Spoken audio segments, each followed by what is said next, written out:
Good evening, everyone. Welcome. This is the Atwater City Council for January 22nd, 2018. If you'll please all rise for the Pledge of Allegiance. And Councilmember Raymond, could you do invocation tonight, please?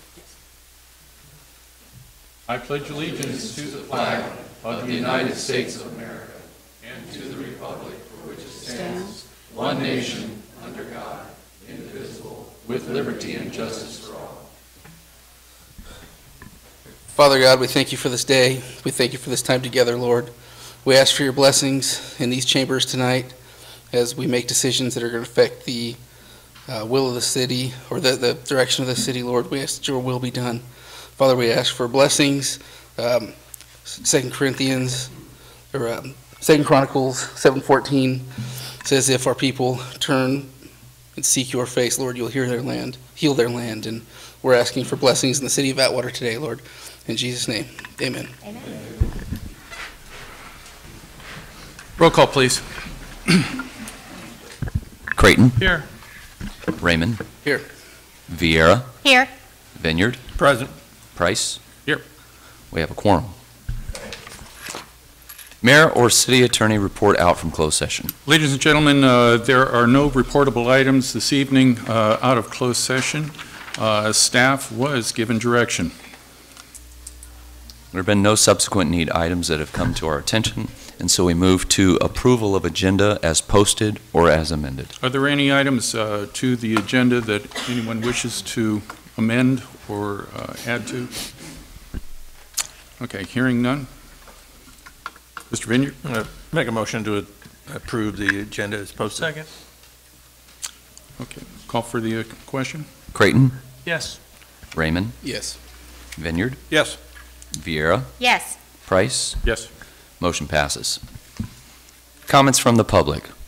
At this time, any person may comment on any item which is not on the agenda. Please state your name and address for the record. Action will not be taken on an item that is not on the agenda. If it requires action, it will be referred to staff and or placed on a future agenda.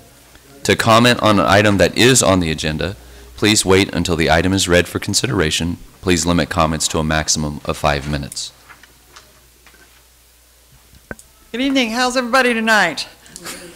Good. I might ask the mayor, the two items above in your closed sessions, would that be agenda? Would that be classified as an agenda item? It's not, is it? It's closed session agenda item. So it's something we can't discuss? Correct. Okay. Just burst my balloon. They are, those items are personnel items and they cannot be discussed in open session. Okay, good. All right, I'll just email you. Thank you.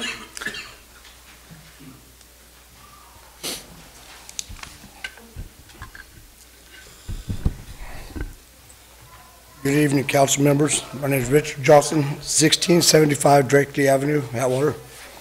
I want to say I'm proud of the blessings of living in Atwater, the jewel of the valley.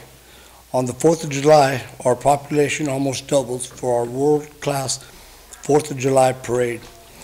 But I'm not so proud of some of you sitting up there on the dais. Some of your behavior is disgusting, especially you, Jim Price. By the look on your face, Mr. Price, I'm wondering if you are going to remove me from this meeting because you don't like what I have to say.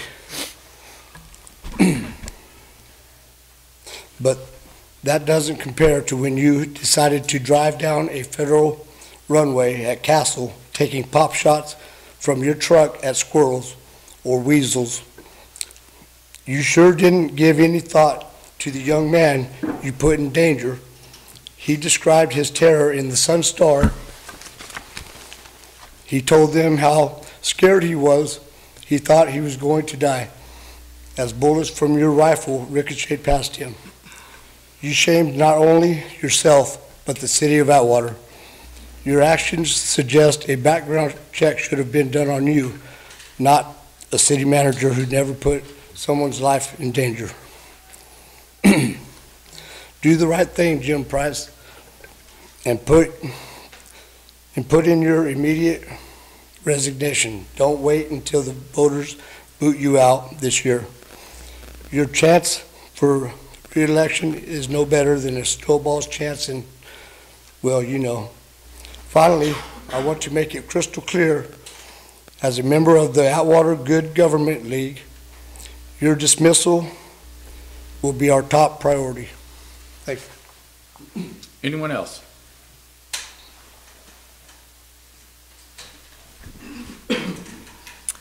My name is Cheryl Holman.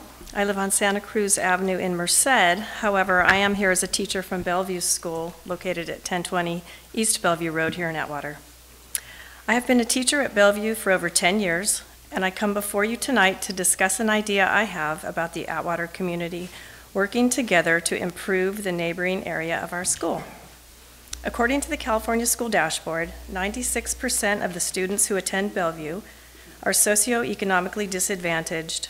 They are on the free or reduced lunch program, and most live in substandard conditions, which affects their overall education and welfare.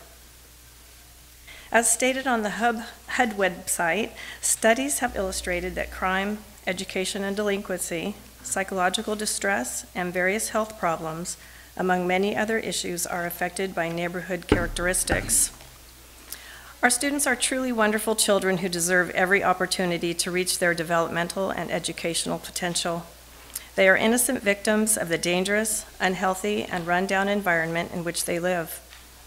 Whatever we can do to improve these conditions will help to ensure that our students have a safer and healthier life by providing an area where they can feel pride instead of shame. Any improvements that we can make will give them a greater chance to succeed academically and to become more productive members of our community. I have a list of over 20 people who are willing to commit volunteer time and supplies to beautify the Bellevue area. I have contacted teachers, administrators, the Atwater firefighters, the police officers, and I plan to contact several Atwater and Merced businesses, hoping to get many of them to support our cause by donating either supplies or their time. Additionally, I will be reaching out to our Bellevue families to gain their support and involvement as well.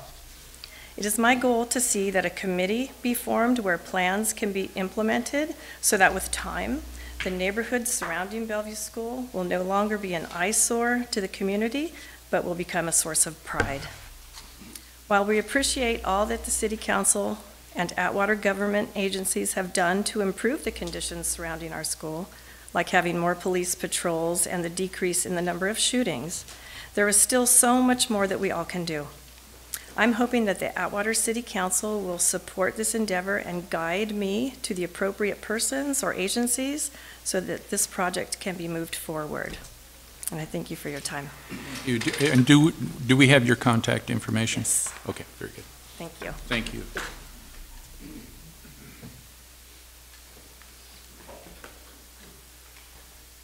Hi, my name is Lori Johnson, 1675 Drakeley Avenue. Mr. Mayor and City Council members, I come before you tonight with a sense of urgency. I am here to urge Mayor Jim Price to do the right thing and step down. During his time in office, violating our rights, breaking the law, and more recently playing a very dangerous game of target shooting out the window of a moving vehicle, just like your time in office, a game of hit and miss, missing more than you've hit. You act as if there are no consequences for you, but oh, there are. Mayor Price, you need to end your destructive behavior and resign. Thank you. Anyone else?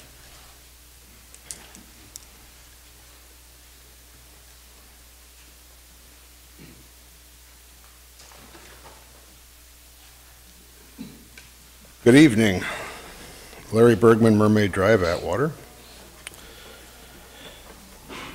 I just am up here tonight because, quite frankly, I'm sick and tired of the pot shots council members are taking from individuals in the public. You are all up there doing what you feel is best for this city at no pay, yet you have to be insulted both in writing and verbally all the time, and it's wrong, and I'm sick and tired of it. I'm a supporter of you. Do I agree everything that each of you say? No, I don't. But that's why there's 5 of you up there to make the decisions that are best suited for the city. And I received a copy of an email that was sent to the city attorney. And as far as I'm concerned, it's a threat to some of the council members.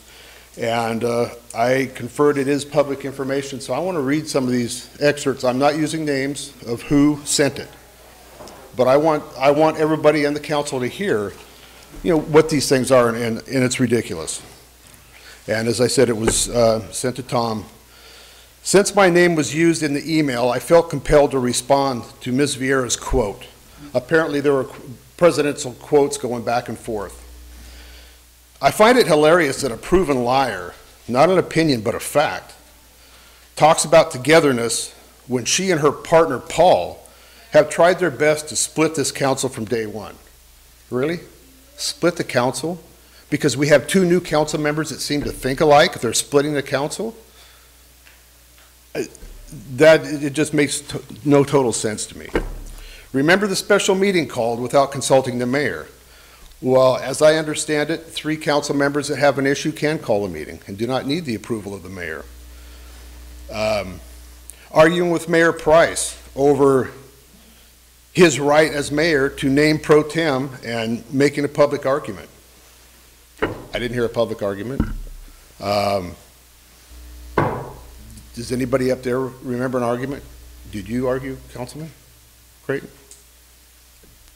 Councilman Raymond, did you argue? Councilwoman Vieira, this was aimed at you. Did you argue or did you make any complaints about who his selection for mayor pro tem was? I did not. She brought in Frank Johnson.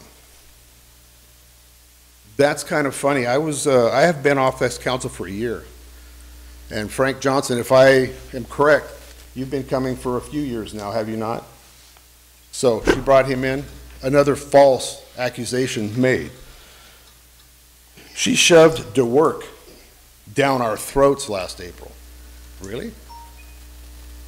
I thought his application came in just like everybody else's. And he was considered for the position, but shoved him down our throats. She and Paul have used another individual here to rip apart Scott McBride and question his loyalty and honesty. There was an issue about it, his failure to pay TOT tax. And that's all I can remember. And then it goes down, I'm going to skip some of the boring stuff, but then it comes down to, sorry, a recall is in order, and it will happen. Both her and Paul are going to pay a price for what they have done. What they've done? They've done what they felt was best for the city. And pay a price on a recall? Who's going to pay that price? The city's going to pay that price. They're going to have to pay for the recall, and this was brought up about 4 years ago, and I'm not exact on the prices, but it was in the area of $45,000 and above to hold a standalone election. So the citizens are paying the price. Her relationship with Niederreuter, who used to be an officer here. Do you have a relationship with him? Have you ever met him? I've never had a conversation with him in my entire life. I don't recall ever being in the same room with him in my entire life. So there's a... If he thinks I have a relationship with him, prove it. So I'm running out of time, so I want to get down here. It says, Tom, I know how you feel, and I don't expect you to say anything about them. Not a problem. But a mutiny is the least of their problems. We're not pirates. And then he finishes up. You tell him I'm coming, and hell's coming with me, you hear? It's a movie line. But to me, that's a threat. And Mayor, if maybe the city attorney can correct me if I'm wrong, but threatening a public official is a felony. And this is the garbage that the city's having to deal with. And you as elected officials, given your free time, I'm sorry for you. And I support all of you. And God bless you for doing what you're doing. And I just hope this kind of garbage stops. It does nothing but cause issues for this city.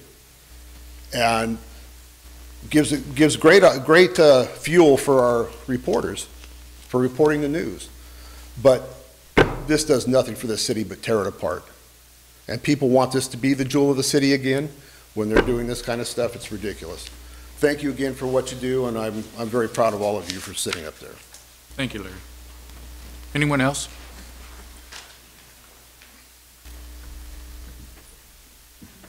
Thanks. Rich Howard, 1916 Vistana Drive. I'll second what Mr. Bergman said about feeling sorry for you guys having to take shots, but the life of politics and public service, I guess that's just what we get. While I won't address any of that, I wanted to actually bring up an item that may become actionable, but just a concern of mine. I know the First Tee program, which is a junior golf program that's coming to Atwater, it's actually starting in a couple of weeks because I'm going to coach that event.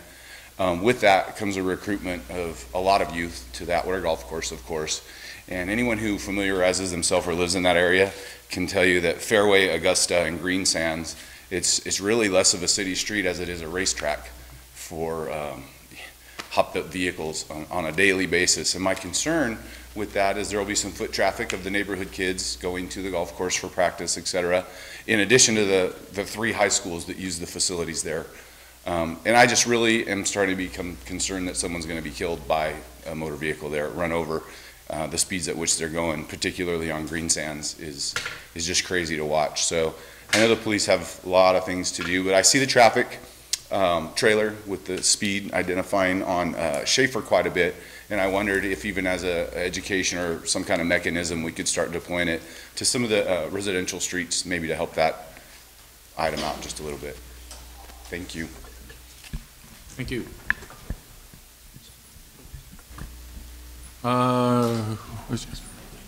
Brian? Mr. Howard, do you know the date of the event? Almost every day. Well, I play golf 4 days a week, so. Oh, you're talking daily. I thought you were talking about this First Tee. Okay. Oh, I'm sorry, no. I don't know. The recruitment starts on February 3rd, and the coaches meeting is on the 10th. Okay. So when the practices and stuff will start, or immediately following that, I'm sorry. Okay, thank you. And Mr. Vineyard. Yeah, Mr. Howard, we can take care of that. We've moved, the volunteers have moved those trailers into residential areas. They have been focusing on the main streets with the schools and stuff, but we can see about putting them over in that area and several areas around that area. Thank you so much. You're up, Jeannie. Good afternoon, council members and Mayor Price. I, for one, I forgot to say my name, Jeannie Knight, 3218 North Buhack Road, Atwater. I, for one, don't want to see you resign. You know, you're here till November. We'll see what happens then. So don't resign. We need all 5 of you up there, please.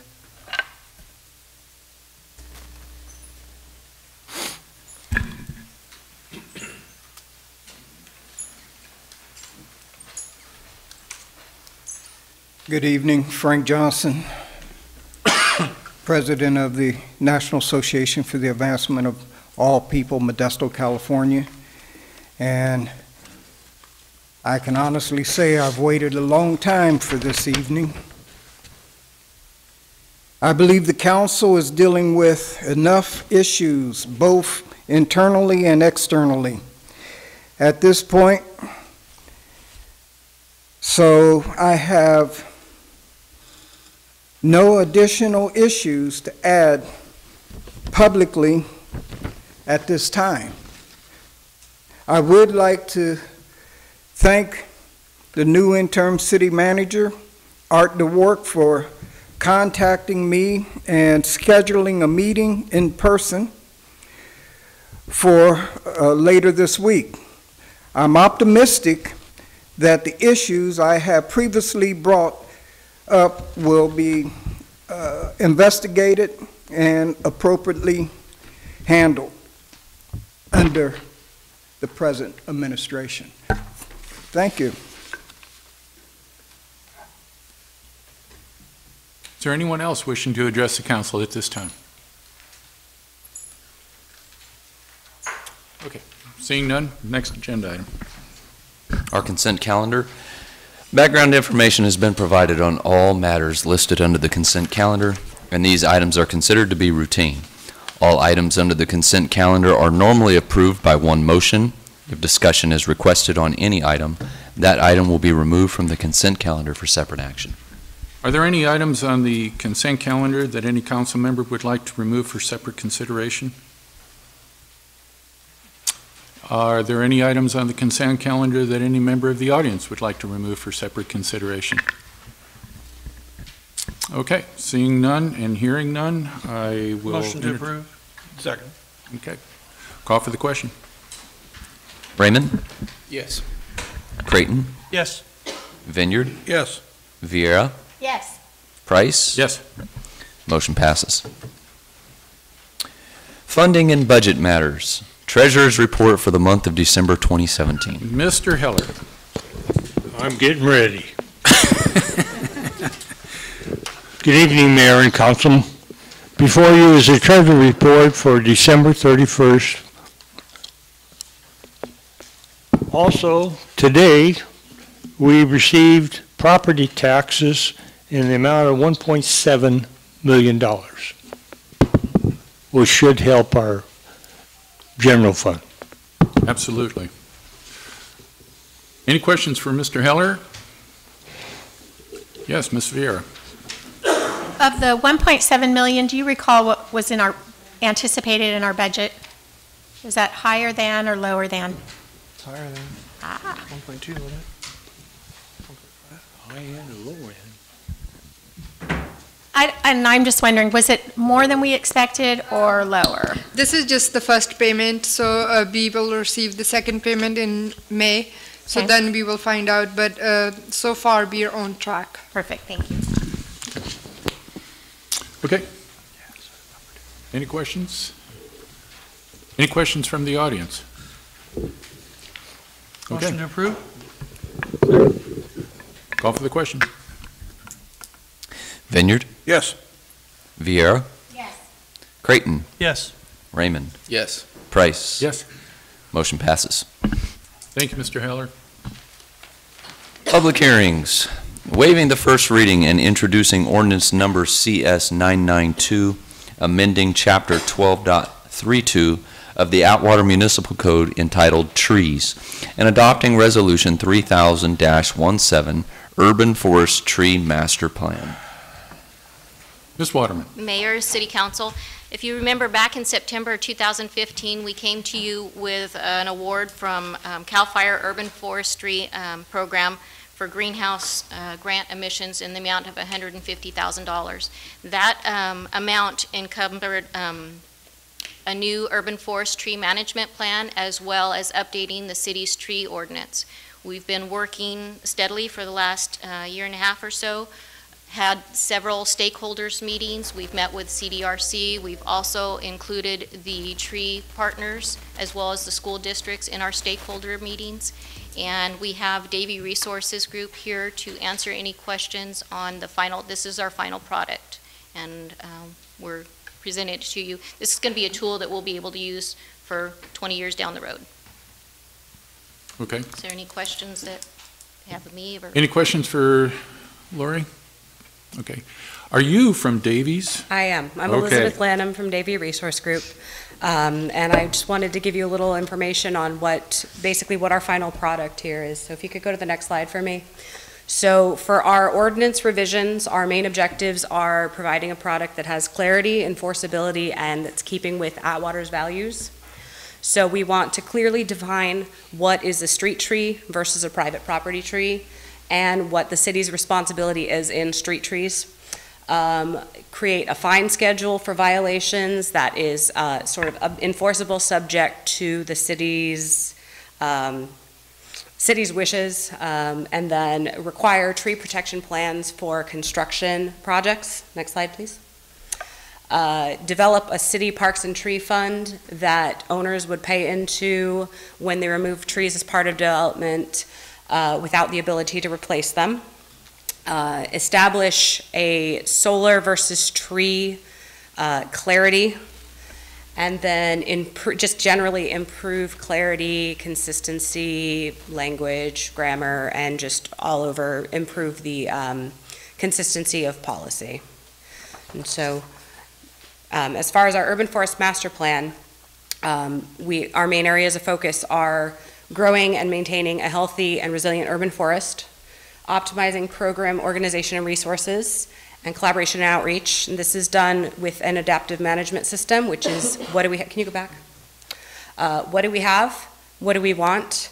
How do we get there? And how are we doing? And the how are we doing brings you back to what do we have? So you can go to the next slide now.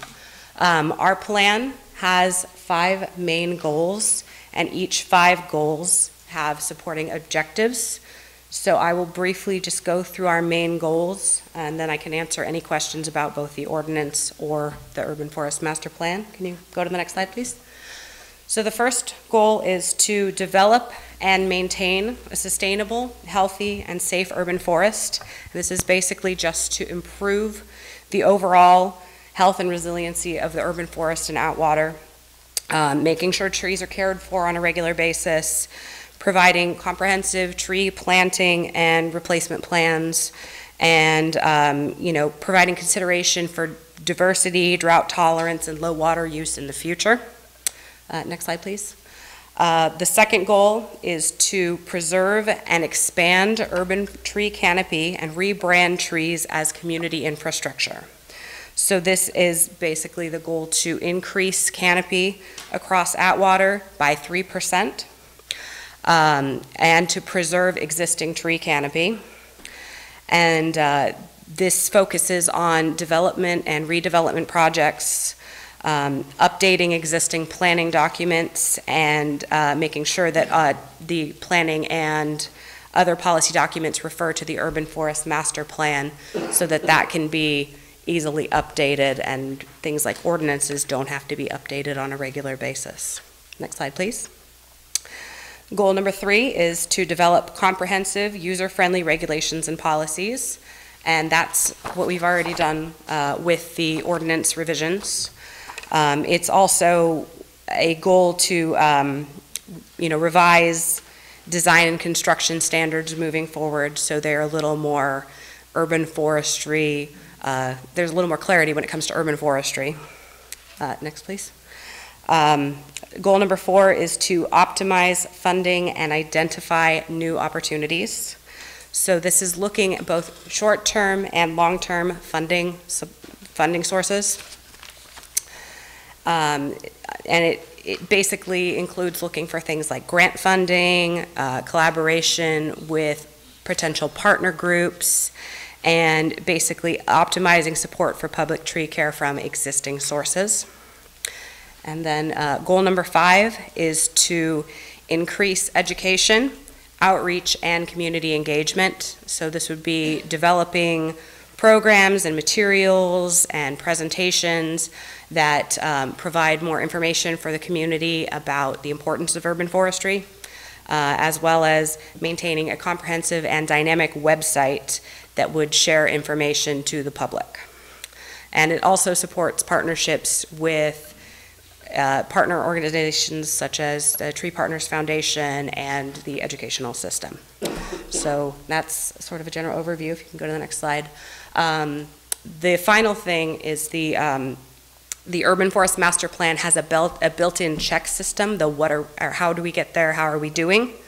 And it recommends an annual plan review. With that, maintaining the inventory and resource analysis.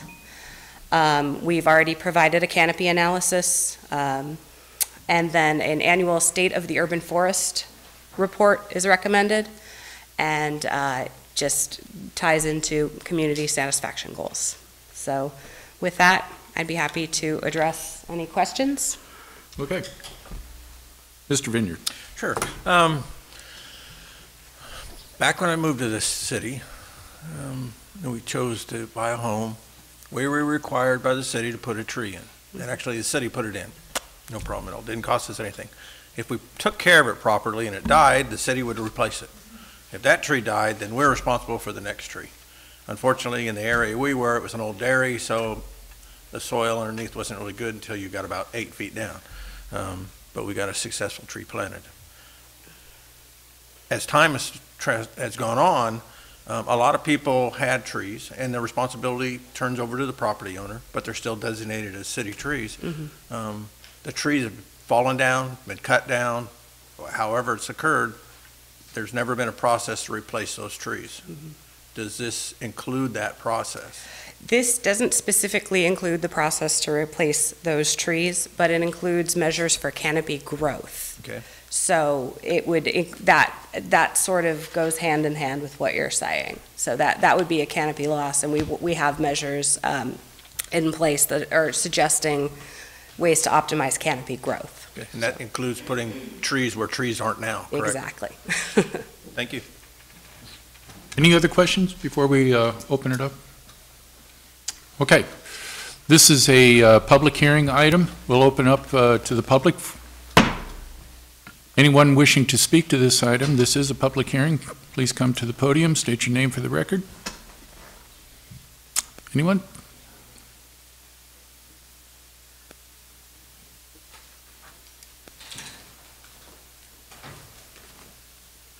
Rich Howard, 1916 Vistana Drive, and I guess it comes more of a question since I wasn't familiar with this program, but having bought a couple houses in this city, I realized when when Mr. Vignier was talking that the trees that seem to have kept landing in my front yard are these horrid plum or cherry trees that do nothing but make a mess. And so, I mean, if that's going to be a requirement or a similar part of this program, that maybe if a homeowner is going to be responsible for the maintenance or upkeep of a tree, maybe they should have a say in what type of tree is planted, so we're not just constantly cleaning up the bird's mess from enjoying the fruits of this rancid tree in our front yards, which exist all over my neighborhood. So that was one question. And then I don't know if they thought about it as part of their program or what stage of this program it is, but when I listened to the creating more canopy and more trees, et cetera, and then in the same sentence, you know, developing more literature and education stuff, maybe they should devote time to becoming an all-digital program, because creating literature and handouts and all that is costing trees while we're growing trees. So I just think creating an all-digital platform with that type of program would make a lot of sense. So thank you. Thank you, Rich. I do want to address what he said about the tree species. There is, in the master plan, it does identify specific tree species that are friendly for the city to utilize. Okay. Anyone else wishing to address the council? This is an open hearing. Okay, seeing none, we'll close the public hearing, bring it back to the council. I had a meeting this past week with tree partners at their request, and my head is still exploding from all of the information I get on trees. Jim is just one of those guys that just will load you up.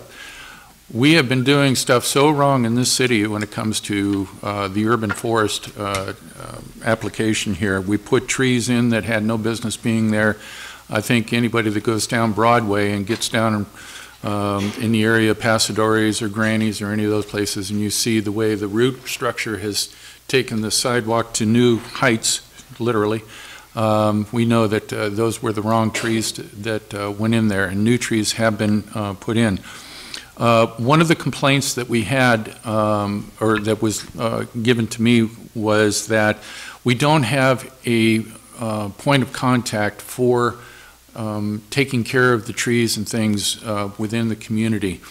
There is a right way and a wrong way, as I think you've stated, to taking care of, and there's a right tree and a wrong tree to put in, dependent upon where it's going to go and what kind of maintenance it's going to take. I highly encourage us to make a better effort to consult with tree partners. They have grant funding, and I'm sure that a lot of the grant funding that you spoke to is part of what I was told about, and to help to educate folks, within our city. Guys get called out and they say, trim a tree, and they come out and they do what they think is best, and come to find out that it was not the way it was supposed to be taken care of, and this is what happens, to some of the trees. Most notable was right out here as you go out City Hall, the one tree that's off to the left right there as you leave. That one there has been not properly taken care of. But in any case, we have a lot of Modesto ash trees around the city that need to come out. Some of them are really kind of pose a hazard because they are so dead that they could just, on a good stiff breeze, blow over and hit power lines or people or what have you. So there's a lot of things that need to be done with respect to this, and I hope that as we, go along, that we can, like I say, get together with tree partners and make sure that we have the proper knowledge and what have you and training, and they'll do, they've been very upfront at no cost. Will they help us to properly take care of trees and things that have been abused? So we appreciate that. Mr. Creighton. Yeah, the question that the gentleman had about being digital, I believe that the master plan will be, to echo what you're saying about educating people on the trees. It's a lot to take in. The point person would be, per the city code, the public works director, if I'm not mistaken, which would collaborate with the tree partners and the Department of Forestry. I did want to mention also that Tree Partners is a collaborative member. They've been working with us as far as the component for tree planting as well, and we've been working with the school district because on that it also included planting 200 new trees, and they're also working with us on doing that. Right, and then also the noxious trees is what I would call those, what you described. I agree too that those need to go out, and I think they addressed it in the management plan, friendly trees to go in those neighborhoods. So if we're going to be able to take that out in your own purview, you'd meet with the public works director, get a permit, take it out and plant a good species in that area that would be mistletoe resilient, or best we can do on that, because we're trying to replace trees that aren't susceptible to the diseases and causing all the problems that we're talking about here tonight. So will this be online? Okay, so I think that would be some good Saturday night reading going through this document. It's pretty good if you're into trees, which I am, so it's well written and a great job. Okay. Any other comments or questions? Okay, so entertain a motion here for acceptance. Motion to waive the first reading, introduce ordinance number CS 992, amending chapter 12.32 of the Atwater Municipal Code. Second. Okay. Don. Our language must be exact here, so if you're okay with this, the language needs to read as we waive the first reading, we're introducing the ordinance and adopting resolution number 3000-17. That is fine. I just overread the introducing. Thank you. Okay. Adopting the master plan. You're good. Call for the question. Vieira. Yes. Vineyard. Absolutely. Raymond. Yes. Creighton. Yes. Price. Yes. Motion passes. All right. Thank you very much. Interim City Manager, reports and updates. Verbal report regarding potential restructuring of the Community Development and Resources Commission. Well, recently, Council expressed some interest in restructuring the CDRC, and basically the issue is the question of whether or not to split out the different functions, because right now it incorporates traffic, the planning function, and I don't know if there's a parks and recreation. So staff started its review process this morning, and we determined that it's actually a kind of a big request. So we're taking a look at, and we will formulate a report that identifies the pros and cons, staff impact and cost, and we will come back to the council. I believe we decided this morning by the next council meeting, right? So we're ready to really tackle that issue, but we're recognizing it for the potential largeness of the impact. So we want to come with good information and allow the council to make a good decision. Our next item is request for a post-level background investigation of interim city manager. I've been here, this is the beginning of my 4th week, and it has been a busy time and challenging, but it does look like I have plenty of work to do here. I would like to eliminate any vexing, continuing questions about my background, so I'm formally asking the council to proceed with a police officer level background investigation, which starts with, I think, a 28-page personal history questionnaire, and it will delve deeply into my past. And frankly, I'm ready for it. I'd like it to commence without delay, and I'm looking forward to its conclusion, as I think employees are, members of the community, and members of the council. So it's really not rocket science. I want to have this thing addressed, and it's not the first time that I've agreed to the idea. I've been asked in different settings, and I've always said, go for it.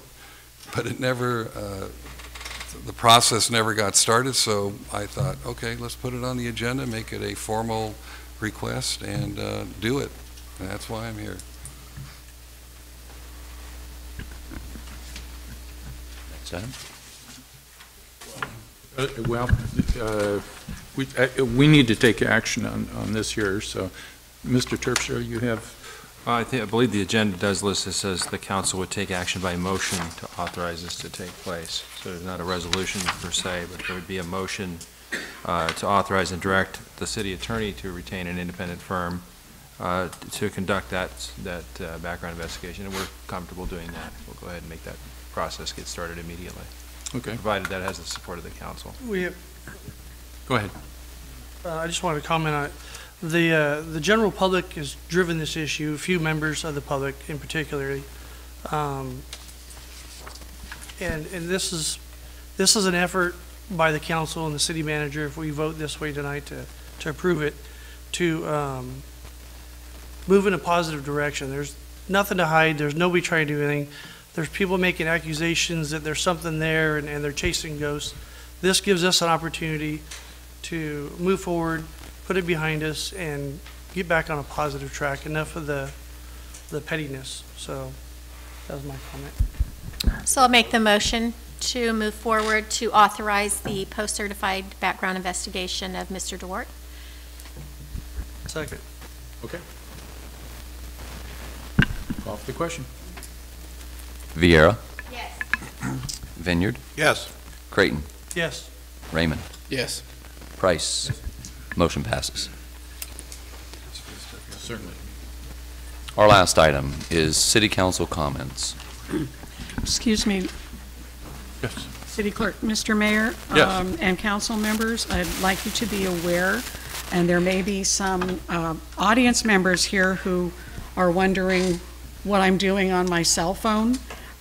Throughout this entire meeting, we have been having audio recording difficulties. I've been working with the audio people via the cell phone to try and get the audio working. Most of this meeting, you did not have audio working. However, anyone who wishes to go to YouTube, they will have a full audio-visual version of tonight's meeting. And after this meeting is over, anyone who would like to view my text stream to our technician, you're welcome to come up and look at it. Okay.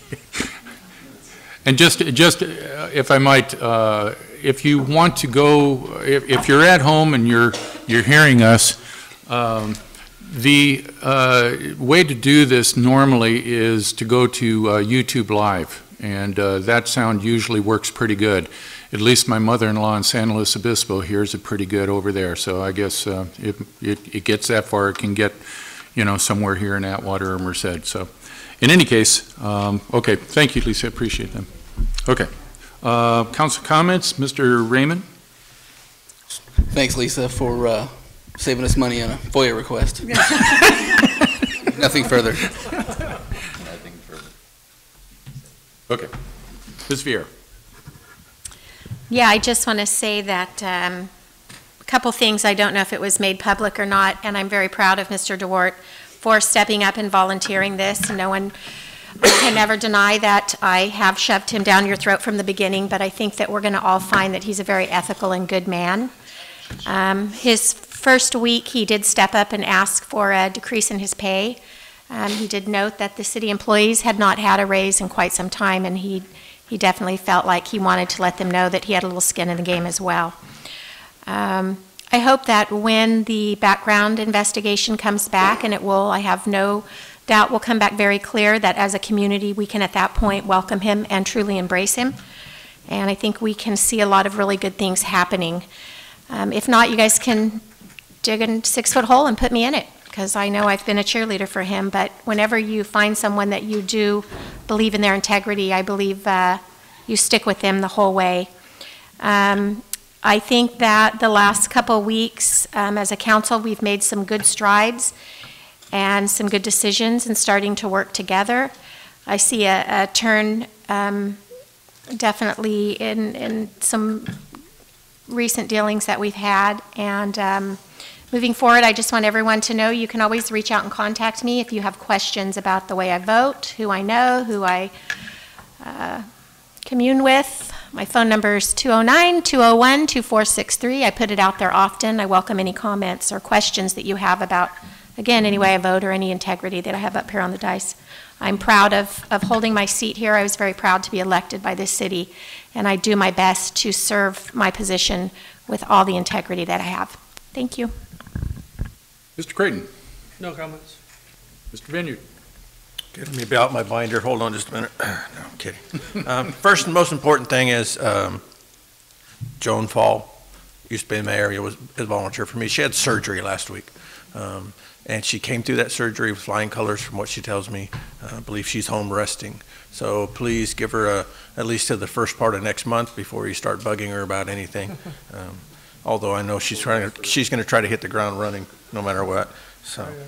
Second thing is, just to let everybody know, there's a grant writing class offered over by San Francisco this next month, and I'm going to go.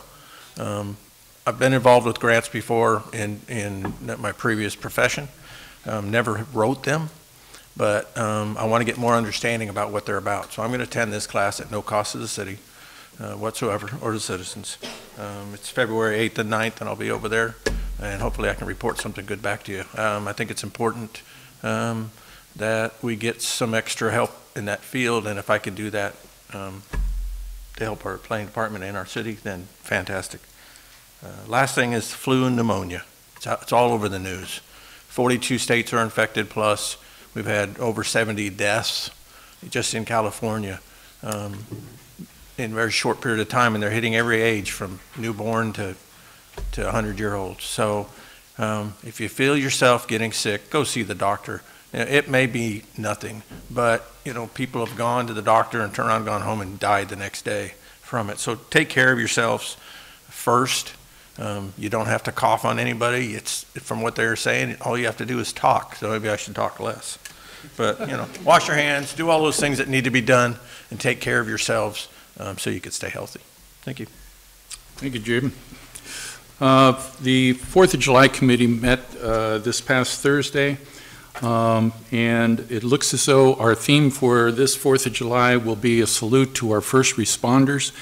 And given the events all up and down the state here with the recent fires, which I'm sure our chief would be an expert to ask all about because he was involved in that hands-on. But there's been a lot of things going on with our first responders, and the first responders have lost their lives. And when we talk about those folks that keep us safe, it's not just cops and fire. We've also got the dispatchers, EMTs, paramedics, a variety of ground support people. These are all ones that play a part in this, and so we're going to take the opportunity at this 4th of July to recognize and salute those folks that keep us safe. So just to let you know about that. We're also kicking around the idea of on the 3rd of July over at Ralston Park, when we are putting together all of the vendors for the 4th of July itself, of having a mini type event the evening before, having live music and what have you, and get a kind of a head start on that twofold thing so that people won't walk around the city saying there's nothing to do. It'll give them something to do, and also to possibly encourage people to come out and maybe even help out the vendors make some sales ahead of the 4th. So that's an idea we're throwing around, and it looks like it might be taking shape. It'll be in the area which we refer to as Margaritaville, because of the, right, margaritas. So, in any case, hope that everybody comes out. 4th of July is the biggest fiesta that we have in this city, bar none, and it's a great event, so look forward to that. The center divide lines is he's not here. One of the things that I think that we need to do, and Lori, if you can make note, this last evening I was driving after dark on Winton Way, and there is no way in the world that you can tell where you're at on Winton Way. It's the center divide lines are gone. The reflective buttons are non-existent. It's a dangerous situation, and when it rains, it gets worse because it just reflects all the way across. So we need to take a little bit of that Measure V money and put down some paint out there. I know we can't put down the real stuff with the reflective glitter stuff in there and everything else because that road is just not in shape for that. But we've got to put something out there. So if we can look into that and see what we can do. And also, I want to echo what Jim had mentioned about Joan. She contacted me here on Saturday, I believe, and was telling me that she had had her surgery. She feels much better now, and it's been a real struggle for her over the last couple of months, and I'm glad that the surgery that she had has corrected, her problem that she had within her throat here, and so she'll be back here and wreaking havoc within City Hall here real soon, I'm sure. But Joan, if you're out there watching, we're thinking about you, hon. So take care of yourself, okay? And lastly, I know that there's people out here just salivating, waiting for me to make a statement.